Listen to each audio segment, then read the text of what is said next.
선거연수원은 11월 24일 선거연수원 수원신청사에서 개원식을 열고 민주시민교육의 산실로서 새로운 도약의 시작을 선언했습니다. 이날 개원식에는 학계와 지자체, 시민단체 인사 등 250명이 참석했습니다. 2018년도 전국 동시지방선거에 대한 관심을 높이기 위해 11월 29일부터 30일까지 여의도 국회의원회관에서 사전투표 체험 및 선거사료 전시회가 진행됐습니다. 선거관리위원회의 발전 방향 모색 및 제7회 전국 동시지방선거의 성공적인 관리를 위한 사무처장 선거연수회가 11월 30일부터 12월 1일까지 부여에서 개최됐습니다. 제7회 전국 동시지방선거 종합관리지침을 시달하고 중앙 및 시도 구시군 위원회 간 소통 강화 및 인식공유 방안을 모색하기 위해 11월 27일부터 12월 7일까지 관리 분야 6급 이하 직원 1,130명을 대상으로 선거연수회 실무자 관리반 연수를 개최했습니다. 제7회 전국 동시지방선거를 앞두고 해외 정치 박람회 사례를 공유하고 유권자들의 정치 참여 촉진 방안을 모색하는 지방선거와 정치 박람회 세미나가 27일 국회의원회관에서 열렸습니다. 디지털 증거 조사 우수 인력을 양성하기 위한 제3회 디지털 포렌식 경진대회가 24일 전국 시도 및 구시군 선거관리위원회에서 개최됐습니다. 세계선거기관협의회와 중앙선거관리위원회는 지난 23일 피지공화국의 공정하고 투명한 선거관리 역량 강화를 위해 선거 ICT 장비를 기증했습니다. 여러분 안녕하십니까? 한국 선거방송 뉴스입니다. 첫 소식입니다. 선거연수원이 21년간의 종로청사 시대를 마감하고 11월 24일 수원신청사에서 개원식을 가졌습니다. 이만을 아나운서가 직접 다녀왔다고요? 네, 제가 직접 개원식 현장에 다녀왔는데요. 선거연수원 서인덕 원장님을 만나 선거연수원의 비전과 목표에 대해 이야기 나눠봤습니다. 화면으로 함께 보시죠. 지난 24일 선거연수원은 경기도 수원에서 신청사 개원식을 갖고 새로운 수원시대의 힘찬 출발을 알렸습니다. 선거연수원은 1996년 5월 개원한 이후 선거 정당 관계자 연수, 일반 유권자 및 미래 유권자 연수 등을 통해 선거와 정치 문화 향상과 건강한 민주시민 양성을 위한 교육 연수기관으로 성장했는데요.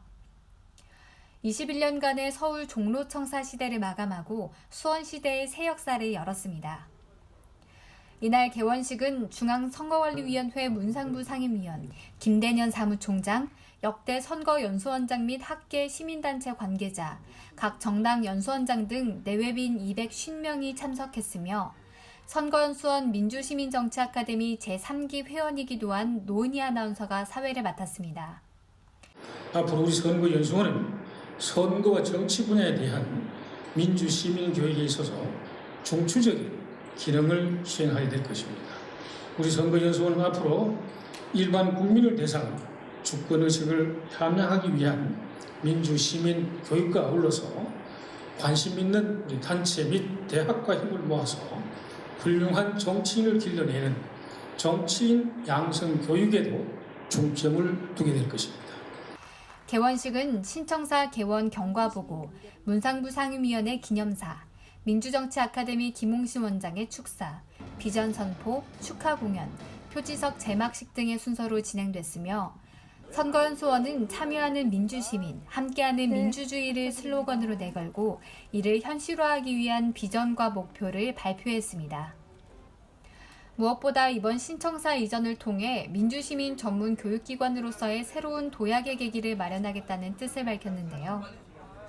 선거연수원 서인덕 원장님과 함께 선거연수원의 비전과 목표에 대해 자세히 이야기 나눠보도록 하겠습니다. 선거연수원 서인덕 원장님 만나보겠습니다. 안녕하세요, 원장님. 네, 반갑습니다. 네, 오늘 선거연수원 수원청사가 개원했는데요. 수원청사가 가지는 의미가 무엇일까요? 네, 그렇습니다. 최근 선거와 민주주의에 대한 국민들의 기대와 관심이 높아지고 있고 이와 더불어서 민주시민교육에 대한 교육 수요가 지금 증가되고 있습니다. 이러한 국민적 기대와 요구 이런 것에 부응키해서 이번에 새롭게 현대화시킨 건물과 또 교육 환경을 대폭 개선한 수원청사로 이전하게 된 것입니다. 그러면 종로청사와 비교했을 때 어떤 변화가 있었을까요? 우선 생각해 볼 수 있는 게 규모 면에서 대폭 확대됐고 또 시설도 현대화되었다는 점을 들 수 있습니다. 또 선거연수원에서는 외국 선거 관계자들을 초청해서 이제 연수를 진행을 하고 그것을 통해서 세계 민주주의에 이바지하고 있다고 알고 있는데요. 자세한 설명 좀 부탁드릴까요? 그렇습니다. 우리보다 앞서 민주시민교육을 실시했던 독일 등 외국 민주시민교육기관과의 교류 협력을 통해서 민주시민교육의 질적 성장도 도모해 왔고요. 최근이죠.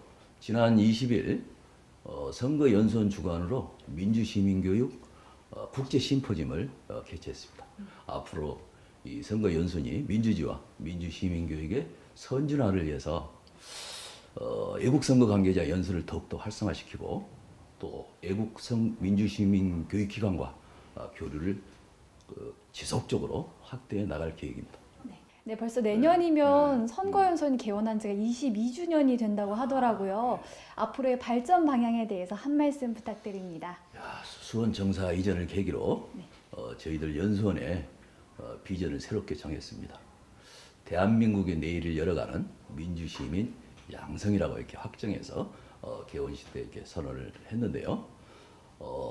그 새로운 비전에 알 수 있듯이 우리나라의 민주시민교육의 영역과 수준을 넘어서 정말 민주시민교육을 좀 더 체계적으로 종합적으로 추진하기 위한 민주시민교육 법제화 추진은 물론 또 다양한 민주시민교육을 아우르는 한국적 민주시민교육 기본 모델과 기본 원칙을 끌어내고 또 정치권과 국민 간의 소통장으로 이어지는 스웨덴의 알메달렌 정치 박람회 같은 그런 한국형 정치 박람회를 제주도에서 개최하는 등 정말로 민주주의를 든든히 지키고 또 갖고 가는 민주시민교육 선도적인 중심 기관으로 이렇게 거듭날 생각입니다. 오늘 이렇게 귀한 시간 내주셔서 정말 감사드리고요. 정말 앞으로도 선거연수원이 승승장구할 수 있도록 꼭 응원하겠습니다. 감사합니다. 네, 오늘 고맙습니다. 대한민국 민주주의 내일이 시작되는 곳. 선거연수원 신청사 이전을 통해 민주시민 전문 교육기관으로서 더욱 도약하는 계기가 되길 바랍니다. 선거연수원 개원식 현장에서 한국선거방송 뉴스 이만을이었습니다. 2018년도 전국 동시지방선거를 앞두고 시민 누구나 사전투표를 미리 체험해볼 수 있는 사전투표 체험관이 여의도 국회의원회관에서 운영됐습니다. 이번 행사에는 역대 지방선거 관련 사료와 사진을 통해 지방선거 변천 과정과 발전상을 볼 수 있는 전시회도 함께 개최돼 시민들의 눈길을 끌었습니다. 국회의원회관 제1로비에 마련된 사전투표 체험관. 사전투표 장비와 기표대, 투표함과 기표용구까지 실제 사전투표소를 그대로 옮겨놓은 사전투표 체험관은 시민 누구나 사전투표 체험을 할 수 있도록 꾸며졌는데요. 시민들은 체험을 통해 사전투표가 어떻게 진행되는지 미리 알 수 있는 기회가 됐습니다. 네, 저는 사전투표가 굉장히 어렵고 복잡할 거라고 생각했었는데요. 오늘 체험해보니까 생각보다 굉장히 쉽고 간편해서 내년에 있을 지방선거에서는 저도 꼭 사전투표에 참여해야겠습니다. 사전투표는 선거일 5일 전부터 이틀간 별도의 신고 없이 전국에 설치된 사전투표소 어디서나 투표할 수 있는 제도인데요. 유권자들의 선거 편의 증진 및 투표율 제고를 위한 획기적 방안으로 평가받고 있습니다. 이번 체험관은 내년 전국 동시지방 선거에 대한 관심을 유도하고 사전투표 체험을 통해 선거 절차에 대한 이해를 높이기 위해 마련됐으며 11월 29일부터 30일까지 이틀간 진행됐습니다.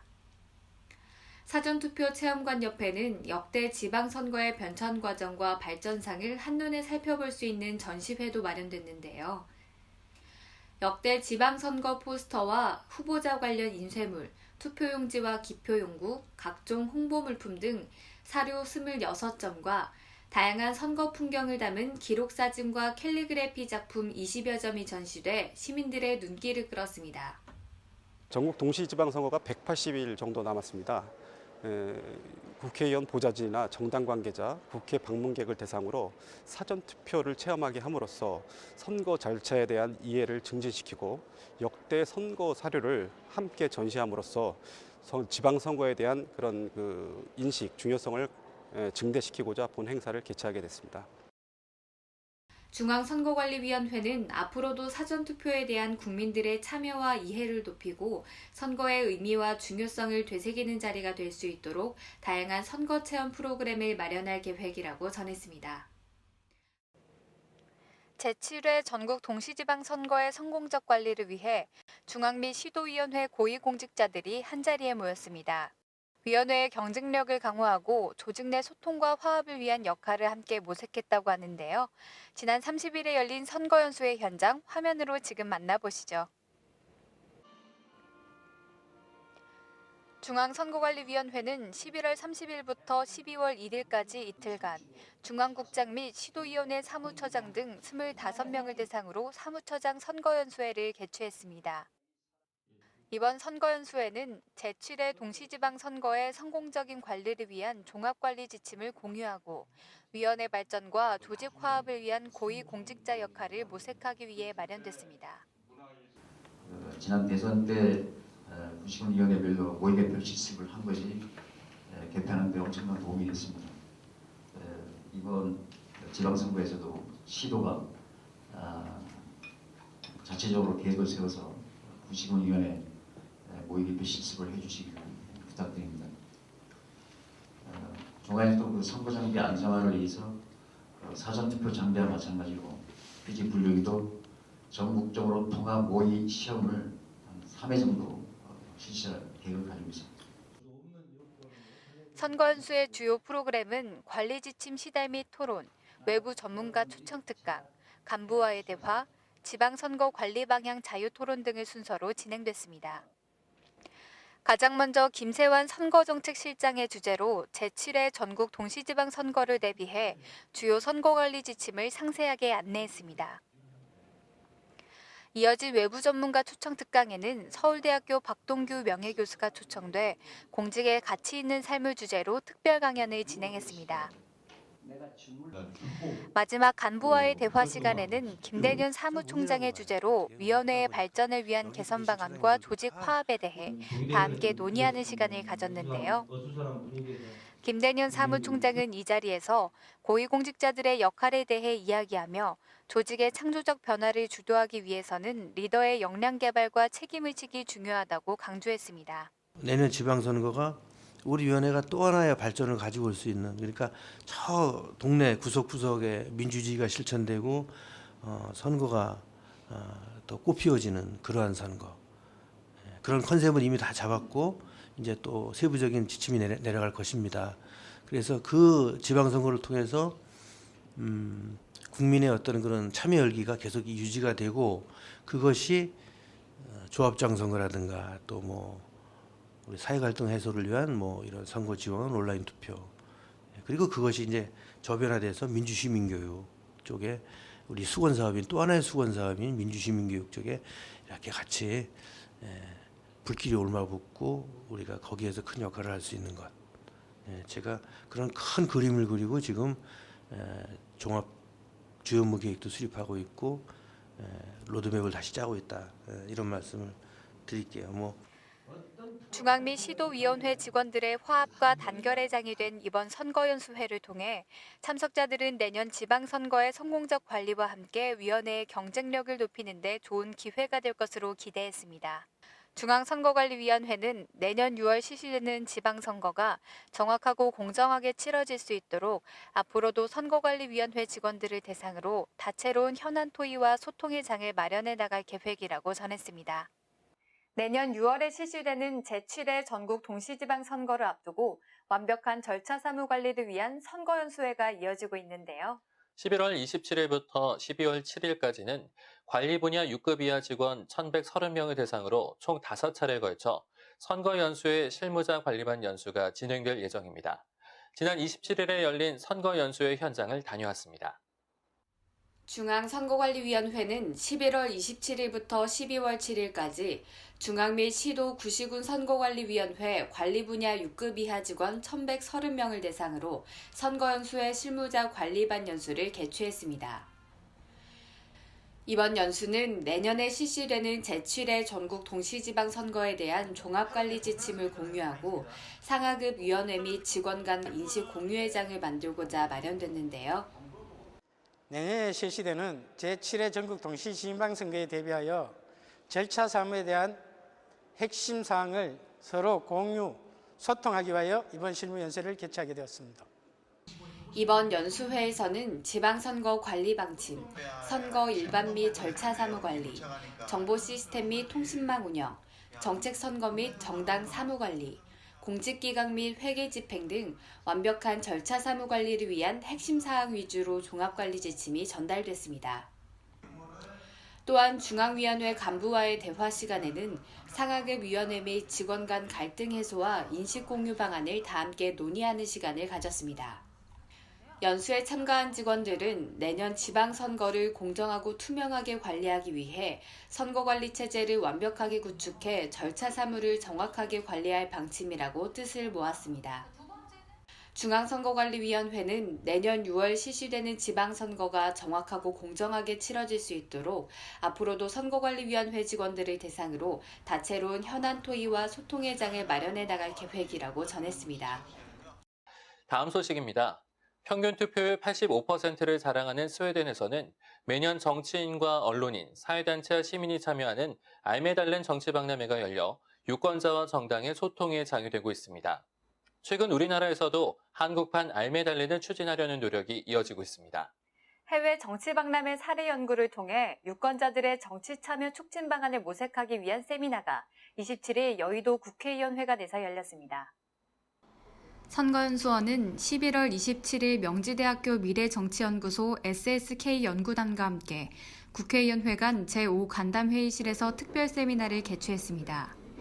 지방선거와 정치박람회, 유권자와 정당의 소통이라는 주제로 열린 이번 세미나는 제7회 전국 동시지방선거를 앞두고 정치박람회의 해외 사례에 대한 발표와 논의를 통해 유권자의 정치 참여 촉진 방안을 모색하고 민주시민 교육 활성화 방안에 대해 논의하기 위해 마련됐습니다.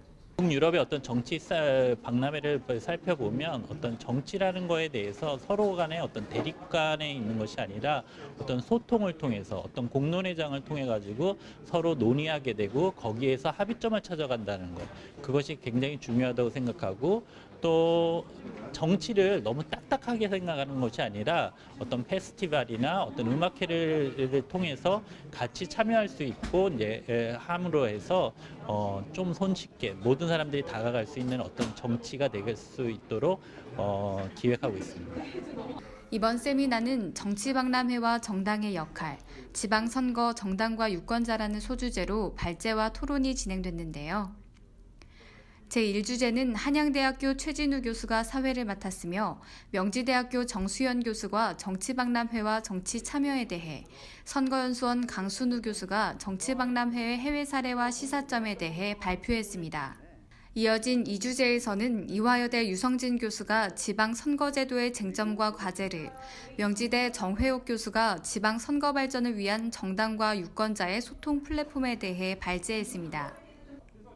선거연수원은 이번 세미나를 통해 우리나라 정당의 현실을 되돌아보고 정당과 유권자의 원활한 소통을 위한 다양한 방안을 모색하는 시간이 됐다고 전하며 내년 지방선거가 매니페스토 정책선거로 치러질 수 있도록 꾸준한 노력을 펼칠 계획이라고 전했습니다. 스마트폰이나 PC에서 감쪽같이 삭제된 범행 증거를 찾아내는 수사기법을 디지털 포렌식이라고 하는데요. 디지털 포렌식 기술이 경찰과 검찰 등 수사기관을 넘어 여러 공공기관으로 도입이 확산되고 있다고 합니다. 선거관리위원회도 급증하는 사이버 선거 범죄에 대응하고 디지털 포렌식 기술 전문 인력을 양성하기 위해 다양한 노력을 펼치고 있습니다. 지금 화면으로 만나보시죠. 지난 11월 24일 중앙선거관리위원회 사이버 선거범죄 대응센터는 제7회 전국 동시지방선거를 대비해 디지털 증거 조사 우수 인력을 양성하기 위해 제3회 디지털 포렌식 경진대회를 개최했습니다. 디지털 기기를 이용한 선거범죄가 지속적으로 증가하여 디지털 증거의 확보가 선거범죄 입증의 관건이 되고 있습니다. 따라서 디지털 포렌식 전문가 양성을 위해서 디지털 포렌식 경진대회를 개최하게 되었습니다. 디지털 포렌식이란 PC나 노트북, 휴대폰 등 디지털 기기에 저장된 각종 디지털 정보를 분석해 범죄 단서를 찾는 과학 수사 기법인데요. 범죄의 흔적을 없앨 목적으로 데이터를 삭제했더라도 어떤 것이든 복원이 가능하기 때문에 디지털 포렌식은 사건 해결에 결정적인 단서를 제공하고 있습니다. 내년에 실시되는 제7회 전국 동시지방선거를 대비하여 디지털 증거 조사를 위한 우수 인력 양성과 그다음에 새로운 환경에 대응하는 과학적 조사 기법 확산의 목적이 있습니다. 문제는 디지털 범죄 사건과 관련한 유사 사례를 중심으로 출제되며 제한 시간 안에 디지털 포렌식 분석 도구를 이용해 적법한 절차에 따라 무결성을 유지하면서 증거를 수집하고 분석하는 능력을 평가하게 되며 디지털 증거 분석 보고서와 서술형 답안을 합산해 우승팀을 선정하게 됩니다. 한편 선거관리위원회는 최근 급증하고 있는 사이버 선거 범죄를 예방하기 위해 디지털 포렌식 시스템을 도입해 선거 범죄 증거 확보에 적극 활용하고 있는데요. 디지털 포렌식에서 무엇보다 중요한 것은 방대한 양의 데이터 중에서 범죄와의 관련성을 찾아내 해석하는 능력입니다. 디지털 정보의 특성상 변형과 훼손이 쉬워 무결성과 진정성을 입증해야만 증거로서의 가치를 가질 수 있습니다.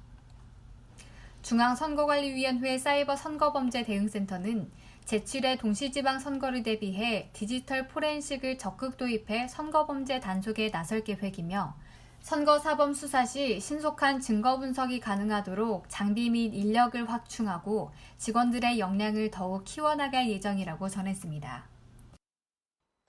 요즘 같은 겨울철엔 날씨가 건조해지면서 화재가 발생하기 쉬운데요. 난방기구 사용이 증가하면서 화재 예방에 더 각별한 주의를 필요로 합니다. 지난 21일 중앙선거관리위원회는 과천 소방서와 함께 2017년 합동 소방훈련을 진행했는데요. 직원들은 화재 발생 시 대피 요령과 화재 진압, 심폐소생술 등을 익혔습니다. 사이렌이 울리자 직원들 모두 신속하게 방독면을 챙겨 건물 밖으로 뛰어나갑니다. 화재 사고를 가정해 층별 비상구를 파악하고 건물 밖으로 대피하는 훈련입니다. 중앙선거관리위원회는 11월 21일 오후 2시부터 3시 30분까지 공공기관의 화재 초기 대응력 향상을 위한 합동 소방훈련을 실시했습니다. 중앙위원회 전 직원을 대상으로 한 이번 훈련에는 화재 발생 시 대응 방법과 신속한 대피 요령, 응급환자 처치 요령에 대한 소방 안전교육이 진행됐는데요. 심장 정지 환자는 1분 1초가 매우 중요한데 저희 소방관 구급대원보다 더 중요한 사람이 여러분입니다. 최초 발견자가 심장 정지 환자를 만났을 때 어떻게 대처하느냐에 따라서 환자의 소생률이 높아지기 때문입니다. 이번 훈련은 화재 취약기인 겨울철을 대비해 화재 예방 활동을 강화해 대형 화재를 사전에 예방하고 화재 발생 시 신속한 대응으로 대형 화재를 방지하기 위해 과천 소방서와 합동으로 실시했습니다. 다음은 사진을 통해 살펴보는 한 주간의 위원회 소식입니다. 세계선거기관협의회와 중앙선거관리위원회는 지난 23일 피지공화국에 공정하고 투명한 선거관리 역량 강화를 위해 선거 ICT 장비를 기증했습니다. 중앙선관위는 전환기 민주국가를 대상으로 선거 자동화 정보 개발 원조 사업을 진행하며 국제 선거 참관 프로그램 운영과 선거 ICT 도입 지원 등 한국의 우수한 선거관리 기법과 선거 ICT를 전 세계에 전수하고 있습니다. 11월 23일 제주대 총장임용추천위원회가 제주특별자치도 선거관리위원회에 위탁해 진행한 제10대 제주대학교 총장임용후보자 선거에서 송석원 제주대학교 법학전문대학원 교수가 3차에 걸친 결선투표 끝에 제주대 총장 후보 1순위로 뽑혔습니다. 2012년 직선제 폐지 이후 5년 만에 직선제로 치러진 이번 선거는 90.7%의 높은 투표율을 기록했습니다. 이와 함께 지난 28일에는 보은군 선거관리위원회가 위탁관리한 보은 옥촌 영동축협조합장 재보궐선거가 진행됐습니다.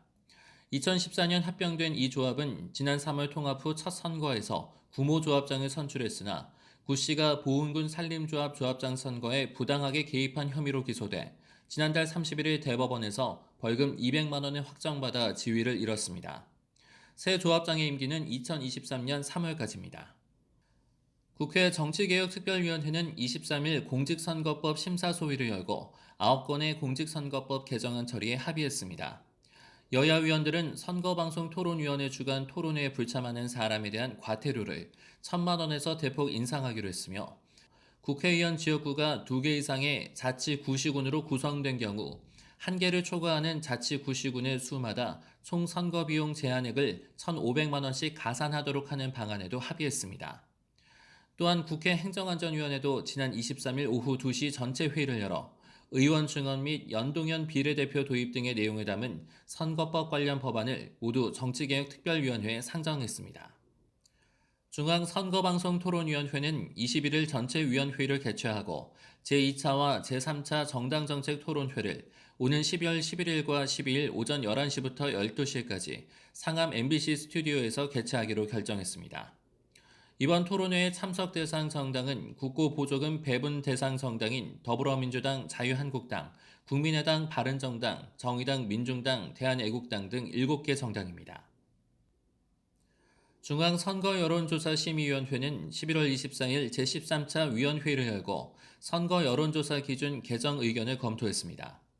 이번 위원회의 다수의 선거 여론조사 결과의 분석 결과의 객관성과 공정성을 확인할 수 있도록 다수의 선거에 관한 여론조사 결과를 보정한 분석 결과의 공표 보도 관련 기준 개정안 신설을 논의하기 위해 마련됐습니다. 부안군 선거관리위원회는 지난 24일 제7회 전국 동시지방선거를 대비해 관내 이장단을 대상으로 선거법 강의를 실시했습니다. 지난 10월 26일 위도면을 시작으로 약 2개월에 걸쳐 실시한 선거법 강의는 이장들의 선거운동 제한, 선거에 영향을 미치는 행위 금지, 선거법 위반 행위 신고 제보, 과태료 포상금 제도, 소액다수 기부문화 활성화를 위한 정치후원금 제도 안내 등의 내용으로 진행됐습니다. 이번 이장단 대상 선거법 안내는 정읍시 선관위, 남원 선관위, 장수군 선관위, 진안군 선거관리위원회에서도 관내 이장 및 지방자치단체 공무원 등을 대상으로 정치관계법에 대해 안내했습니다. 11월 27일부터 29일까지 4일간 중앙선거관리위원회 다목적 회의실에서 중앙문화예술동호인 연합전시회가 열렸습니다. 이번 전시회는 행복공방 목공동호회, 사진동호회, 서해동호회 등 3개 단체가 연합해 참여했으며 총 60여 점의 작품이 전시됐습니다. 중앙선거관리위원회는 공공기록물관리법 제35조 선관위 기록물관리규칙 제59조에 의거해 11월 28일 기록물 공개심의회를 개최했습니다. 기록물 공개심의회는 국민의 알 권리를 충족하고 행정정보의 접근성을 강화하며 기록물의 공개 여부를 주기적으로 재분류해 공개함으로써 행정의 투명성 확보 및 효율적인 기록관리 체계를 구축하기 위해 마련됐습니다.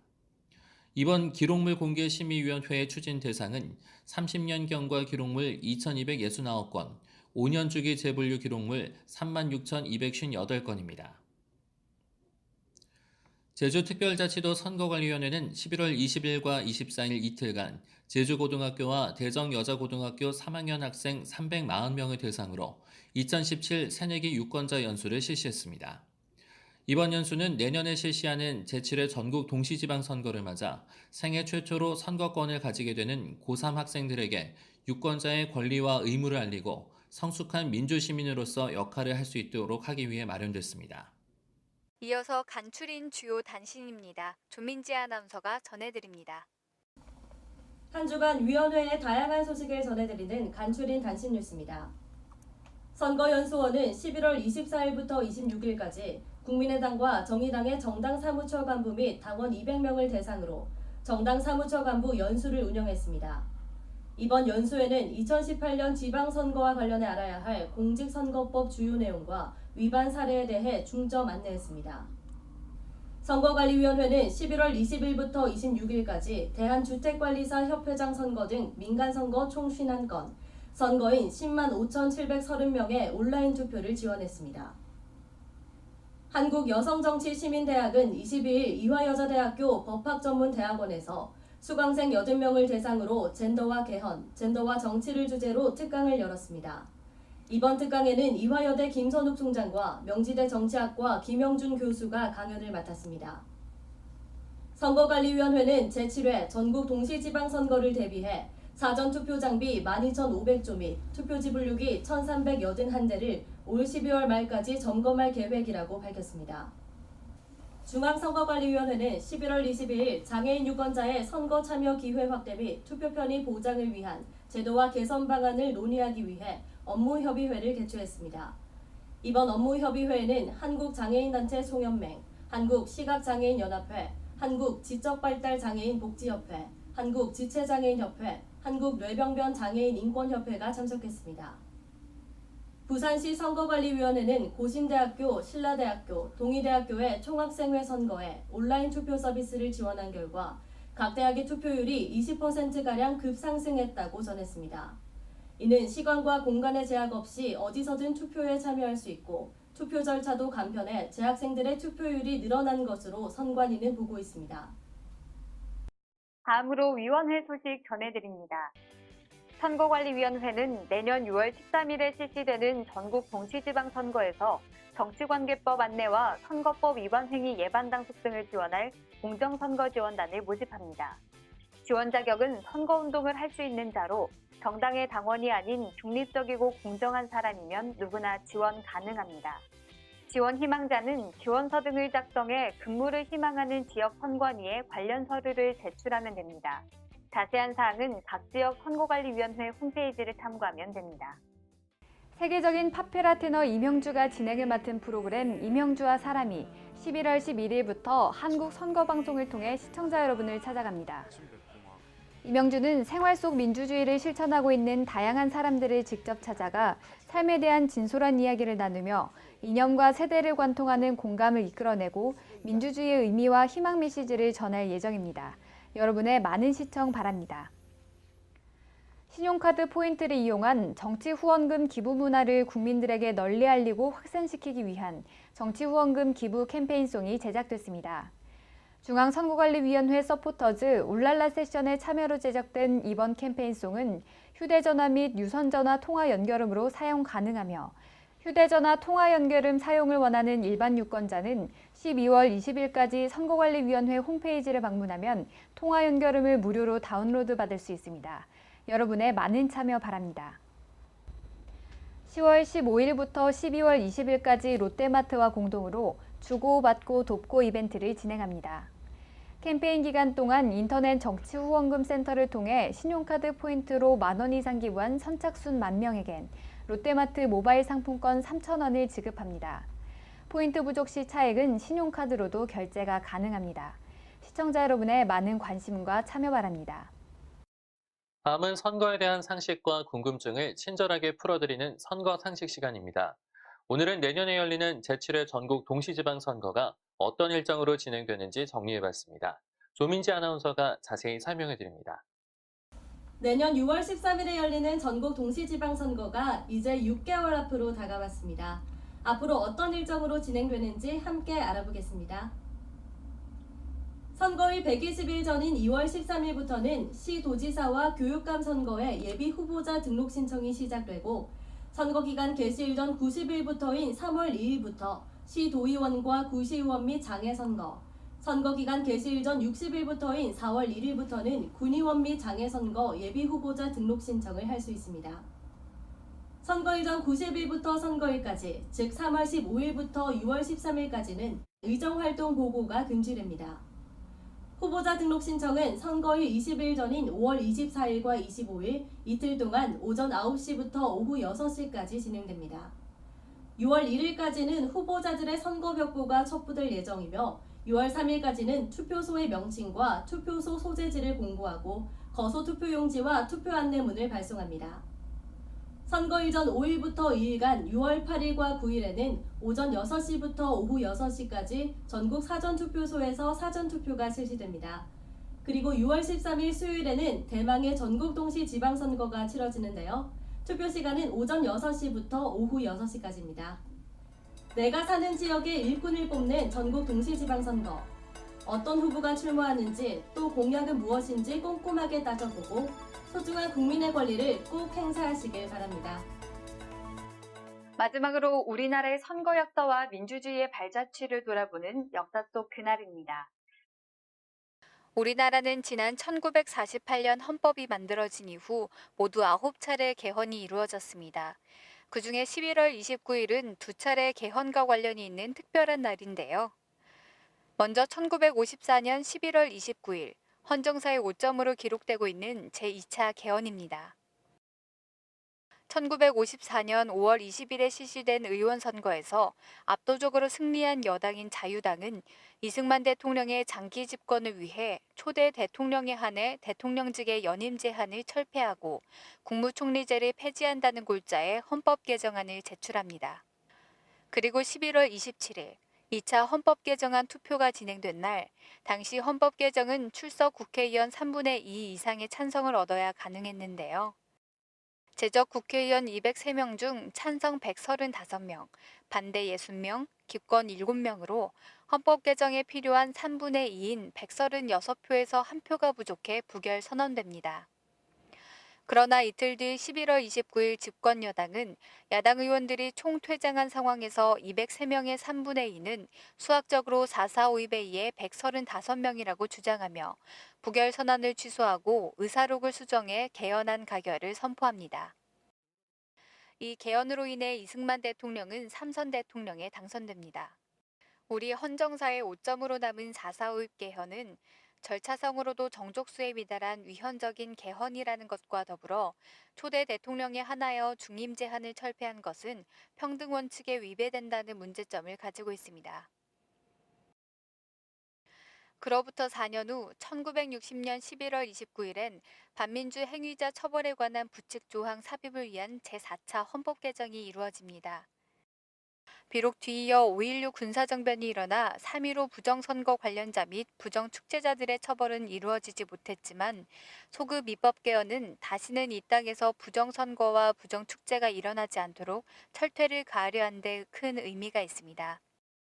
현재까지 헌법은 11월 29일 2차례 개정을 포함해 총 9차례의 개정을 거쳤지만 대한민국은 민주공화국이다라는 헌법 제1조 1항만큼은 변하지 않고 우리의 헌법 정신을 이어가고 있습니다. 개헌 주체는 정치인도 대통령도 아닌 국민이라는 사실, 현재를 살고 있는 우리가 그날을 기억해야 하는 이유입니다. 2007년 12월 2일 베네수엘라에서는 대통령직 연임 제한을 없애는 개헌안에 대한 국민투표가 진행됐습니다. 당시 베네수엘라에는 1998년 대통령 선거에 출마해 국민들의 높은 지지와 믿음으로 역사상 최다 득표라는 기록을 세우며 3회 연속 대통령에 오른 우고 차베스가 집권 중이었는데요. 그는 신자유주의에 대항해 21세기형 사회주의를 일으킨 신세대 혁명가였습니다. 빈민층에게 주택을 지어주고 농지를 몰수해 농민들에게 나눠주며 볼리바르 계획 2000이라는 프로그램을 통해 2만 명의 사람들이 의료 혜택을 받을 수 있도록 해 국민들에게 높은 신임을 받았는데요. 하지만 차베스가 개혁의 속도를 높일수록 국내외적으로 독재를 우려하는 시선도 높아져 가고 있었습니다. 당시 개헌안에는 대통령 연임 제한 철폐, 대통령의 중앙은행 통제권 보유, 비상사태 시 영장 없는 체포 가능 등 차베스 대통령에게 막강한 권한을 부여하며 대통령의 종신 집권을 위한 내용이 담겨 있었습니다. 그리고 12월 2일 국민투표 결과 55.9%의 저조한 투표율 속에 반대표가 50%를 넘어서 개헌안은 결국 부결됐습니다. 국민투표마다 압승을 거둬온 차베스의 첫 패배였습니다. 해외 언론에서는 국민투표를 차베스 독재에 대한 심판이라며 민주주의의 승리로 평가했지만 차베스는 기자회견을 통해 베네수엘라의 민주주의가 성숙하고 있다는 사실을 배웠다며 선거 결과를 받아들여 내가 진정한 민주적 지도자임을 증명한다고 말합니다. 급속한 사회주의 전진을 위해 무리한 개헌을 추진했던 차베스, 그리고 차베스는 지지하지만 개헌에는 반대한다고 말한 국민들. 2007년 12월 2일 베네수엘라 국민투표를 통해 우리는 진정한 개혁은 국민의 합의가 뒷받침되어야 한다는 사실을 다시 한번 되새깁니다. 이상으로 한국 선거방송 뉴스 마치겠습니다. 시청해주신 여러분 고맙습니다.